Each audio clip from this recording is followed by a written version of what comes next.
There's been some major news regarding one of Syracuse football's opponents in just a couple of weeks.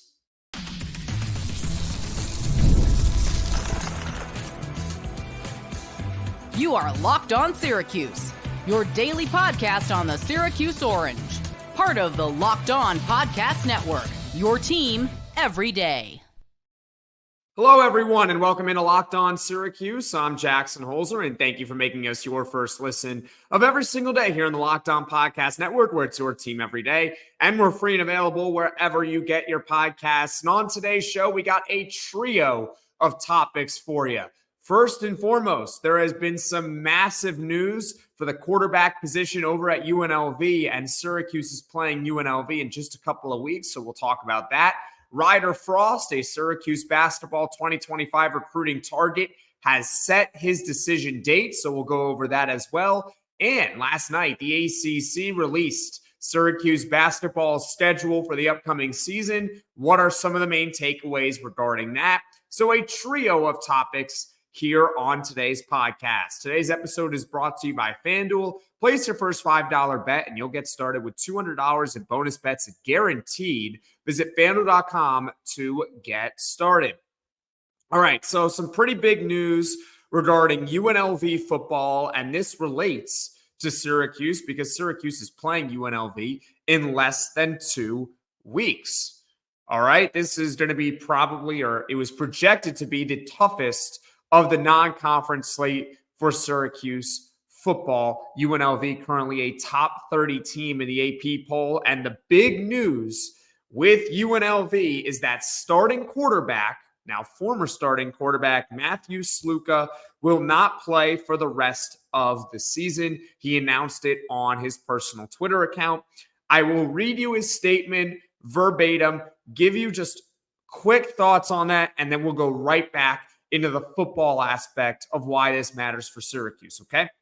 So Matthew Sluka said, quote, "I have decided to utilize my redshirt year and will not be playing in any additional games this season. I committed to UNLV based on certain representations that were made to me, which were not upheld after I enrolled. Despite discussions, it became clear that these commitments would not be fulfilled in the future. I wish my teammates the best of luck this season and hope for the continued success of the program." So that was Matthew Sluka's word-for-word statement as to why he is no longer the starting quarterback and why he will no longer be playing for UNLV this season. Just quick thoughts on that.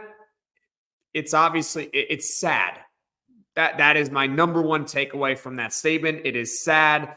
Obviously, it appears that the player, Matthew Sluka, was promised most likely financial compensation from the program, and it was not fulfilled, as he said, on his end. So it's sad, right? And I don't want to go too deep into it because I don't know all the facts of this situation. Other than that, this is just a sucky situation for everyone involved, right? Now, let's get to the football standpoint and why this matters for Syracuse. Well, that means the Orange are going to be going up against a backup quarterback of UNLV in just a couple of games. Now, you can make that determination as you want as to whether that makes that matchup easier or tougher, but this is significant.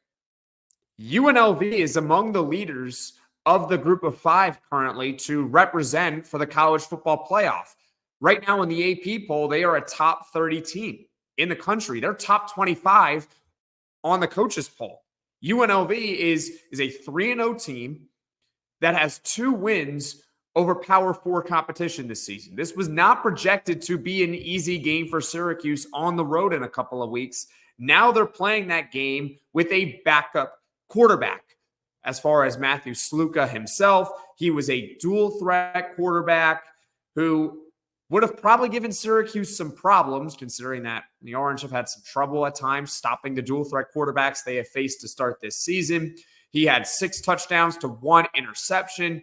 However, his completion rate was really low. It was under 44% through 3 games, but that's only 3 games. So you never know if Matthew Sluka would have been able to actually turn that around. So who is UNLV now throwing out into the fire? Well, again, we don't know officially who it's going to be, but we do have an idea. There is a projection. The UNLV backup supposedly is redshirt senior Haj Malik Williams. Haj Malik Williams is a transfer from Campbell, who is actually Campbell's all-time leader in passing yards and touchdowns, but Campbell is an FCS school. Obviously, FBS is a little bit different. I have no idea what to expect, and I don't want to give a full preview of Syracuse and UNLV just yet because, well, Syracuse still has a game before then. They're playing Holy Cross this Saturday. However, I got good news for you Syracuse fans that are watching or listening to this podcast. UNLV plays on Saturday, so same day as Syracuse, but Syracuse plays at noon. UNLV is playing Fresno State at 3:30. So essentially, we can watch the Syracuse game all together. And then, well, while you're watching my postcast to that one, obviously, right? You can go and tune into the UNLV Fresno State game to get an idea of how good or how bad Haj Malik Williams is. It's going to be a nice scouting report for us. I would be a little bit worried if this came out next week and Syracuse was facing the backup and you don't know much about it. But the fact that this coaching staff is going to have the opportunity to review some film on their new quarterbacks, see how UNLV operates with maybe an entirely new system overall against another team in Fresno State, I think that's going to work wonders for Syracuse and give them a better chance at UNLV. So once again, the big news regarding Syracuse and one of their opponents in just a couple of weeks, UNLV former starting quarterback Matthew Sluka is out for the rest of the season. It's not due to injury. He is stepping away from the program, taking a redshirt year due to supposedly financial compensation not being fulfilled by the university to him. He is not getting paid what he was, I guess, promised to being paid. So in comes backup Haj Malik Williams in all likelihood. We'll see how he is going to play on Saturday. If he looks really good, then hey, it'll be projected to be a big test for Syracuse. If he doesn't, then maybe it's one of the quote-unquote easier games on the schedule.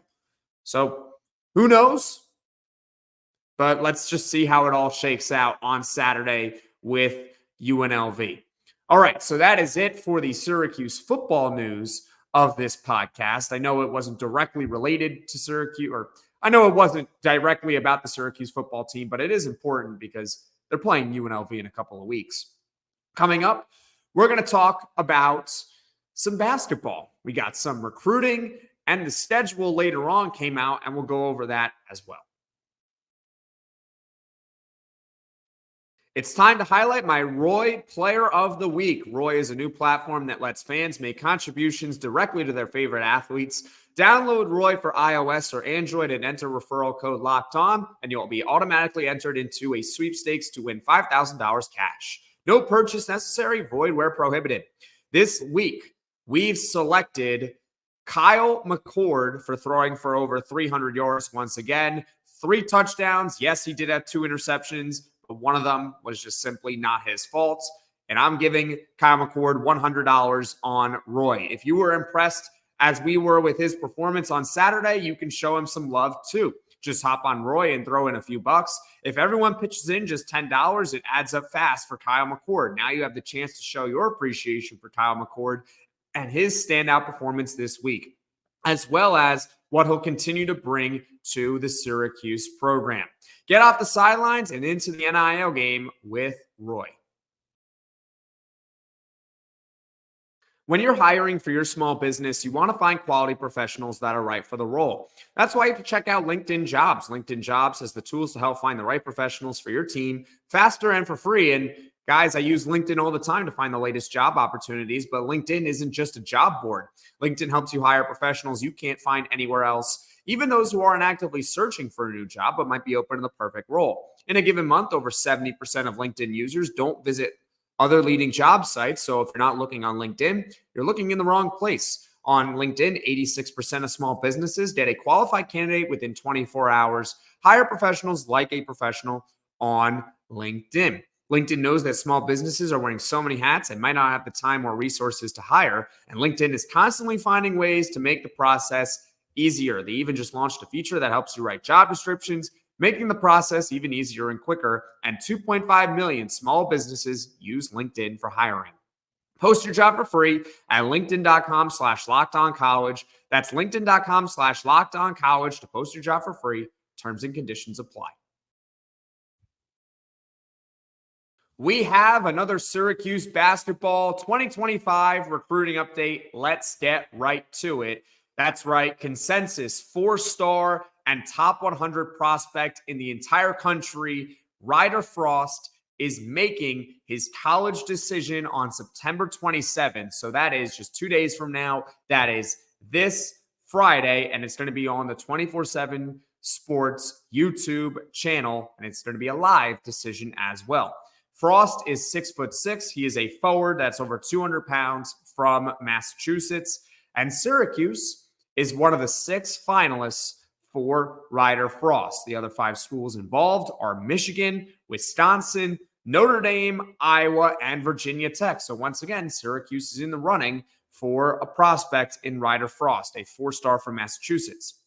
As far as interest level with Syracuse, what we do know is that Frost officially visited Syracuse in late June, and he's also taken official visits with the other 5 schools on his list.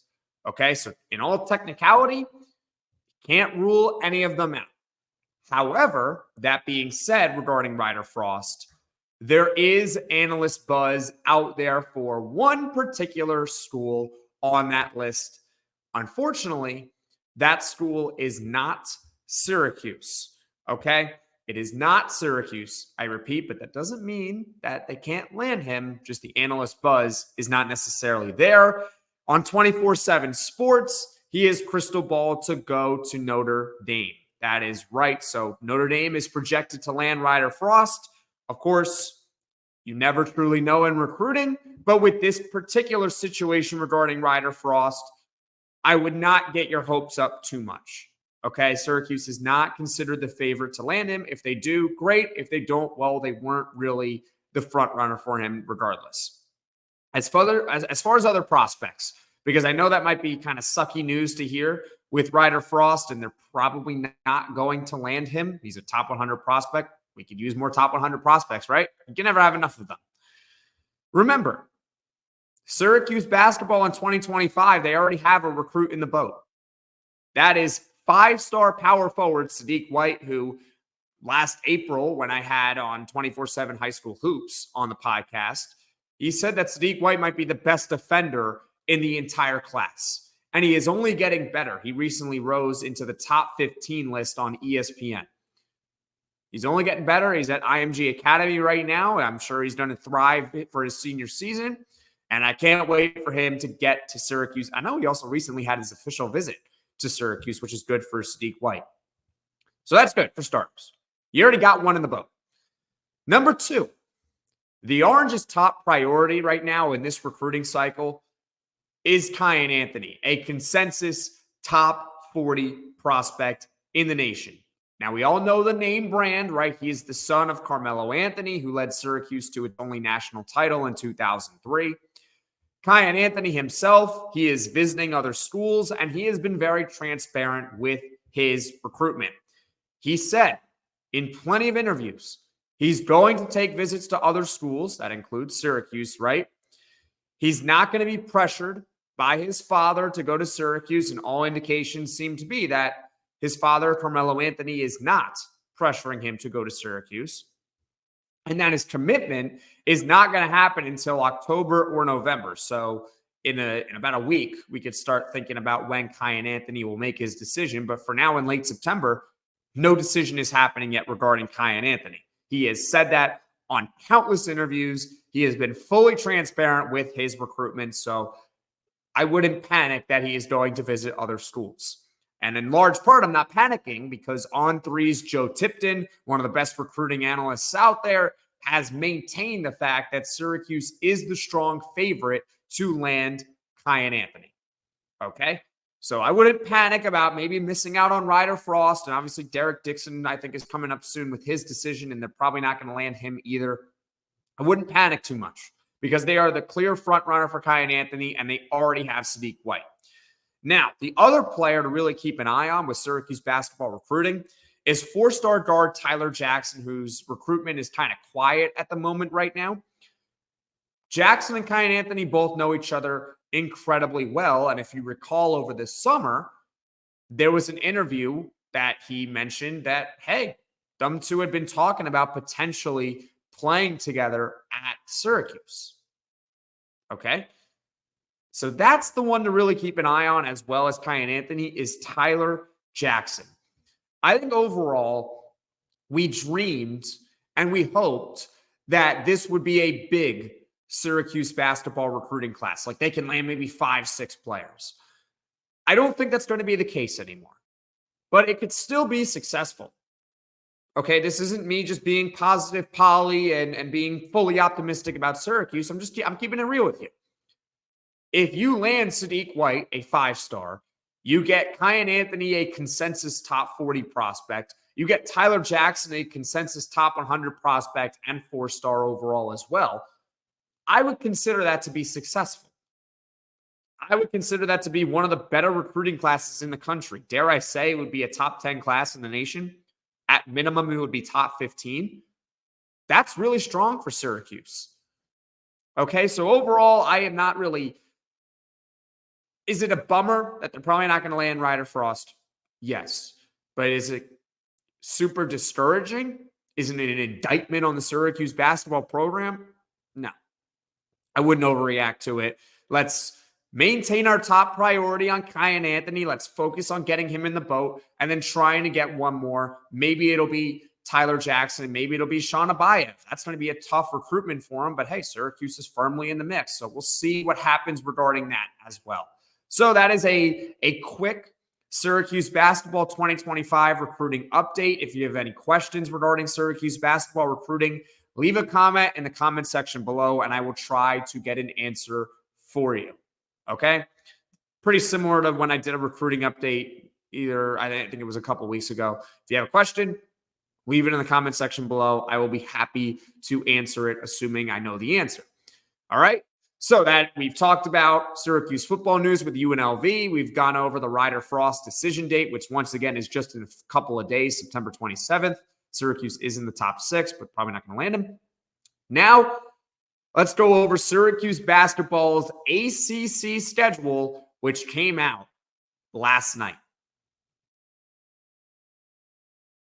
Hey, NFL fans, you can start the season with a big return on FanDuel, America's #1 sportsbook. So when you get a hunch in the middle of a game, you can check out the latest stats, view live play-by-play, and so much more on the same page where you place your bets. You'll get started with $200 in bonus bets guaranteed when you place your first $5 bet.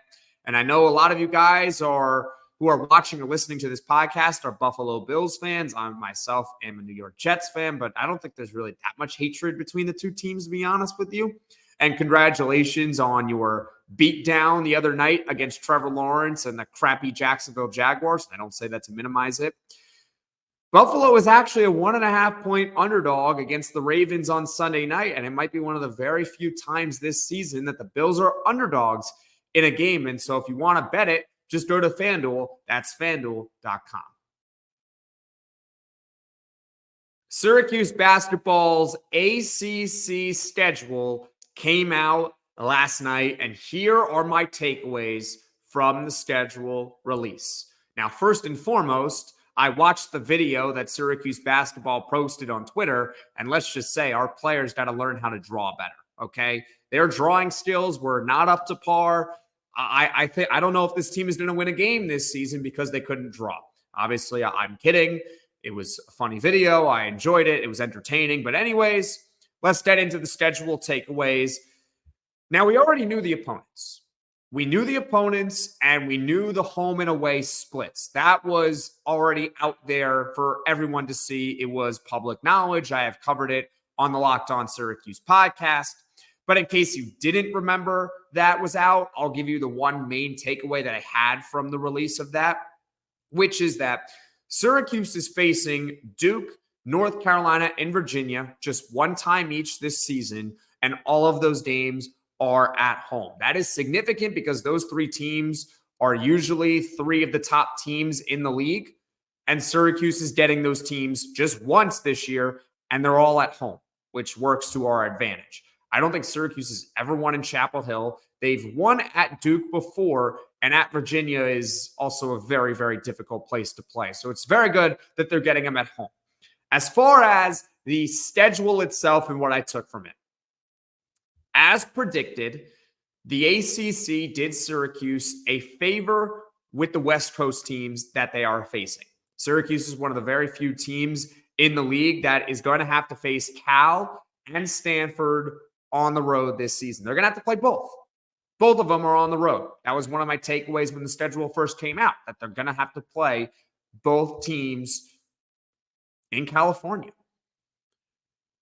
But if you recall, I mentioned that, look, as much as it might be, sucky with the travel, I do think that the ACC will do Syracuse a favor and have it be a West Coast trip rather than making a flight to California and then having to fly somewhere else another day. And as predicted, they did that. So Syracuse is going to play at Stanford on Wednesday, January 29th. Okay, so they'll be on the West Coast for that one. They're going to stay in the state of California because on Saturday, February 1st, that very same week, they are playing Cal. So the West Coast trip, as predicted, both teams are going to be back-to-back. They're not going to have to leave the state of California. That works to Syracuse's advantage. Okay, they're not going to have to fly anywhere else. I was kind of worried that, hey, are they going to have Syracuse on a Wednesday, go to Stanford, and then Saturday they're going to return home, and then the next Wednesday they're going to go to Cal or something? You get the idea. That's not the case. The schedule makers have them going back-to-back, Stanford and then Cal. Plus, this is a little bit of a bonus, and you could take what you want from it, but Syracuse is going to be playing a home game before the West Coast swing.